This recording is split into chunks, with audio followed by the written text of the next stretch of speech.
Being a polymath is a double-edged sword. Just because you're good at something doesn't mean that that's your purpose. You can be as talented as ever, you can be skilled, you can want to seek this knowledge and that knowledge, but none of that satisfies the deep, innate desire to be living in alignment with your purpose, your mission, and why you're here. Especially if you're a man, because the masculine prerogative is to be aligned with the mission that you came here to embody and to carry out. So in this video, I really want to break down how to know your purpose, and then specifically how to really find your niche, especially as a one-person business owner, so that you can really feel like what you are giving, the gifts you are giving to the world, are coming from that place of deep fulfillment and alignment with your mission. So I want to dive into, why this is so important, some of the really pertinent and powerful questions that you need to ask yourself to get into alignment with your purpose, where to even start, because so many people do not know their purpose. We're always learning more of it, right?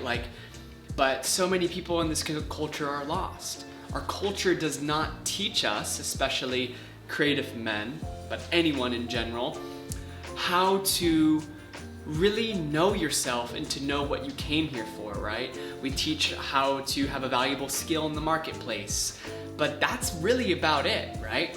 Nobody teaches us how to live from the inside out, giving our deepest gifts fully without regret, without restraint, right? So that's what I want to help you discover. So if you're new here, my name's Kev. I'm a creative strategist and award-winning furniture designer, and I help creatives design and build a business that they love and that is aligned with their deepest purpose, right? So, how to know what your purpose is and what to do if you don't know, because I'll raise my hand. For the most of my life, I've had glimmers of it, but I always thought that my purpose was something that I was naturally good at, and it is, and it very well might involve that, but it's even before that, right?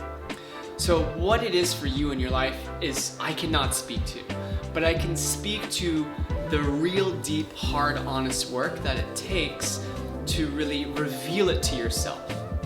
So if you're anything like me, you're a Renaissance man, you're a polymath. You're good at a lot of things, you have a lot of interests, you're skilled, you are curious and turned on by so many facets of life. They just get you creatively going. I've struggled a lot with knowing what to devote my energy to. So I'll choose a project or start a business doing this for 3 months. I want to pivot. I want to do that. I want to pivot. Distracted, I'm kind of not cohesive with knowing how to direct my energy. Again, I use the kind of terms masculine and feminine essence a lot, and this is a very masculine essence of directing your life. Directing your life confidently, knowing you're giving all of yourself to life. So if you do not know, this is what you need to do. You need to stop distracting yourself. Cut out the distractions, cut out the ways that you numb yourself, whether that's scrolling your phone, television, even reading, music, podcasts. I love all of those things, I love reading a good book, I love binging podcasts, all of that. I'm not really a TV guy. But the most important thing you can do if you don't know what your purpose is, or if you haven't found what your niche is you need to allow yourself to fully sit with the pain of not knowing it. Because the first thing that our egos and our persona is going to try to do is to avoid feeling the pain of not knowing our direction.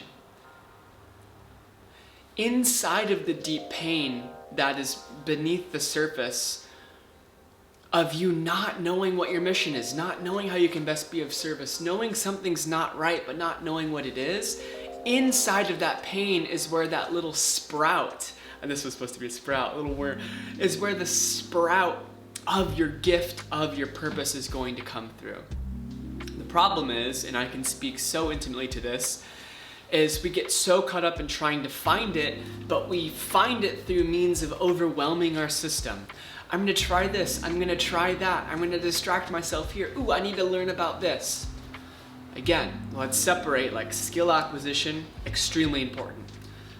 numbing yourself, distracting yourself, looking outside of yourself for your purpose, that is what I'm trying to eliminate. So create a practice in your life, whether that's an hour each day, whether that's a week where you go on the road and you don't have your phone, you don't have anything, whatever it is, that might sound extreme to you. Create a practice where you can be completely free of distraction and allow yourself to feel what you have not felt. For me, grief really opened up the doorway to me creating a practice to sitting with myself, to seeing where the depth of my pain is coming from. And then that you can begin to feel into different directions of that and take that feeling to different places inside of you, inside of me. And for me, that was a really important practice for me to just cut everything out and sit for an hour each day and just feel the pain I haven't felt. And in regards to purpose, it's feeling what has it costed me not knowing my purpose. If I died right now, could I let go of life smiling, knowing I gave it my all? That is a profoundly guiding question. And you know you're onto something when you can start to giggle at that. You know, I went through still in it, but I mean a season of about 4, 5, almost 6 months of deep grief from a relationship and all of the corresponding doorways of grief that open up from that. And then being able to arrive at a place where I can visualize myself completely letting go of this person, smiling, blessing them, and being okay if I never see them again. Mostly okay, of course, like we can hold the paradoxes, right? But I think that's a great litmus test for living in our purpose is, could I die knowing that I gave it all? So who do you need to become so that you can die fulfilled? I'm young, I'm 27, soon to be 28. But there's no age, no too early, no too late to start to ask yourself this question. The sooner the better, but I mean, you're always right on time, right? So for me, a lot of the problems that I've had and the struggle I've had in trying to know my purpose has come from being so talented, but not knowing which one to choose, thinking I need to choose something, when in reality, all I needed to do was just feel the deep pain of not knowing how it's all gonna come together, because you cannot know all the answers, right? You can't know what's gonna happen tomorrow. You certainly can't know what's gonna happen in a year from now. You certainly don't know what's gonna happen in a decade. Do your best to plan to move through life with a clear sense of direction, but realize that you inherently don't know. So when you begin to dive into the pain that you're avoiding of not knowing your purpose, you let it cook you, right? You discover that these kind of murky edges of shame and these murky edges of resentment and anger and things like that. And those are expressions, are emotions that are trying to liberate you, of which your deepest gifts emerge. I will totally attest to the fact that my deepest wounds have become and are becoming my greatest gifts. The voids I've felt in my life are now the deep core values from which I emanate my presence from, you know? So you can apply those to the context of your life that feels appropriate. But it's a great place to start once you really dig into that pain.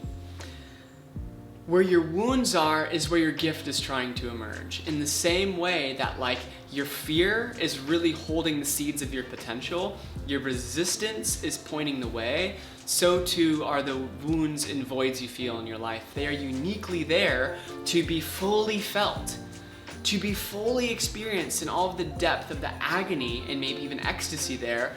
And from there, you can begin to feel your sprout, your subtle emergence of deeper purpose, right? Now again, this isn't like have a ceremony one night and you're gonna know all the answers. This can be a week-long getaway that'll start. That's not gonna be enough. I mean, this is deep work, right? So it can be a month, 2 months, 3 months before even that sprout emerges. And you might not know once it emerges what it wants to become, but all of a sudden you're just like, I want to help creative men. Wow, okay. I don't know what that means, but let's start. Let's start, in my instance, let's start a YouTube channel. Let's start talking about these things. Let's just take an action that is aligned with that path, and you'll immediately feel in your system if it's no, I think that's not right, maybe over here. And then you move towards that. It's a constant refinement because you can't know 2, 3, 4, 5 steps down the line. You can only know what's true for you right now. And what's true for you right now might be, I don't know what that is. So your purpose is to devote yourself to knowing what that is. And until you do, cut out all the shit in your life. Cut out the hours of, using social media. Cut out the going on dates and seeking relationship. I know that's a really hard one for people, but cut that shit out. If you don't really know who you are and you aren't centered, at least on the path of discovering that, how could you possibly bring other people into your life? How could you possibly expect to be deeply, deeply trusted the way that you want to be trusted? Because you got work to do, man. And we always have work. Look, we're never arriving somewhere. And I'm being sharp, but I'm saying this with love because I know what it's like to be a young creative man in this crazy world and to be swept away by distractions or the pull to numb, the pull to just man, why does it matter? Why try to create something that helps people? Why try to do good work when everyone can just do shitty work and get paid? Don't listen to that voice, but feel the pain that's beneath it, Feel the pain of the yearning of not being met with the resources, the types of projects you want to do, the type of soul-shattering sort of love you want to experience, whatever it is, right? As abstract as this gets, I encourage you to really get super specific to your context. You cannot do anything more important than this. This is the most important work you'll potentially do in your life, is learning how to reveal to yourself more of your purpose and feeling it fully, because you cannot know what your purpose is without knowing the depths of your pain. You cannot. You can't. You're going to have to sit with the pain of the life you've lived of not knowing what that's like. It doesn't matter who you are. The context of that pain will be different for everybody. But it is written on your soul, but the gatekeeper of accessing that purpose on your soul has to come through some form of release, some form of pain being mobilized, some deep emotion, some trauma being blasted through your system with love, right? So, know that creating a practice to find your purpose consistently is not an easy path. It's gonna lead you to your deep wounds, your deep fears, your deep voids, and that's precisely where you need to be to discover the sprout of whatever your purpose is, whatever your niche is, whatever you wanna focus on giving to the world, And again, as deep as this work gets, what can come out can be so specific, right? It doesn't matter if you go to the depths of your heart, you can come out and your purpose can then end up being something like, I want to start a business that helps young entrepreneurial women get really clear on their copywriting strategy, whatever the heck it is, It can be hyper specific, but more important than the thing is the energy, the presence that's coming through. That's why it's there's no one's purpose is more noble than another person's purpose. Someone that's dedicated to running making handcrafted donuts for a small community. There's a guy doing it. I don't know why it came up, but he's so devoted to it. That's literally his purpose right now. That is no more noble than somebody who's leading programs for women who've been abused, and they are both living in the unique emanation of their purpose, right? So get rid of those judgment metrics, It's easy to look at people that inspire you and be I want to do that. I want to teach people how to do those things. It's maybe, but maybe also just bring it home first, right? So after sitting in this practice, feeling the pain, at some point that will emerge, and you have to create trust with it. You have to create action aligned with what that sprout is saying to do, even if it's abstract or even if it's really specific. What it says to do might scare you. It might say, hey, you need to cut this stuff out of your life. You need to stop eating bread. I don't know. You need to stop eating bread. You need to stop seeking relationship. You need to go move to this town. You need to do X, Y, and Z. Or you need to finally call that person to have that conversation. It might come up in a unique way. So I'm encouraging you to really honor what comes through you, because you will likely be surprised. And it will be your edge, right? It'll be sort of a growth edge for you. But it'll make you feel so alive. That's how you know you're on the right track. So this type of work of knowing your purpose, asking those questions of like, who do I need to become so that I can die fulfilled? Whew. Oh my gosh. I mean, like, that is a calibrating question. No wonder why we avoid that. No wonder why we just turn the other way and distract ourselves, because, you know, who wants to sit with like the depth of what that could bring up as far as pain and yearning not being met, you know?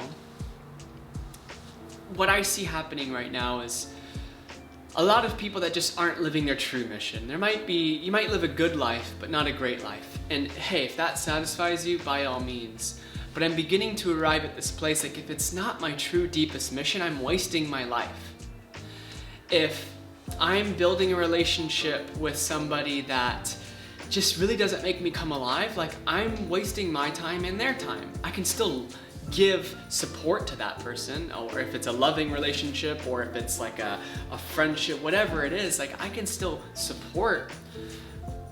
But it's like, if I'm giving my energy to something, I want it to make me come alive, you know? So habits, patterns, routines, all of these things. This business that I'm kind of half in, it doesn't really make me passionate, but it could make money. That's not good enough, you know? And maybe you don't need to be that sharp with yourself, but for me, it's really helpful this season to be sharply compassionate with what I'm experiencing, what brings me alive and what doesn't, and cutting out what doesn't, if I can, right?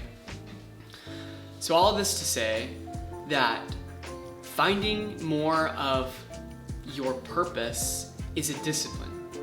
It takes a willingness to open your heart through pain, and it takes sitting with the uncomfortable and awkward work that it takes to create the space for your purpose to start to emerge, to sprout. And it also takes letting go of a lot of familiar things, a lot of things that keep you comfortable and safe, you know. I just made a video on Comfort Another Day a couple days ago, so go watch that. But I guarantee you that if you really take the time to feel the pain of not knowing what your niche is, not knowing what your purpose is, it's going to tremendously alter the course of your life in a way that will bring you so much more intimacy and aliveness with, yes, this is why I'm here. And from that place, you'll magnetize all the other things that you desire. From there, like, money, value, abundance will be just pulled towards you from all these different angles.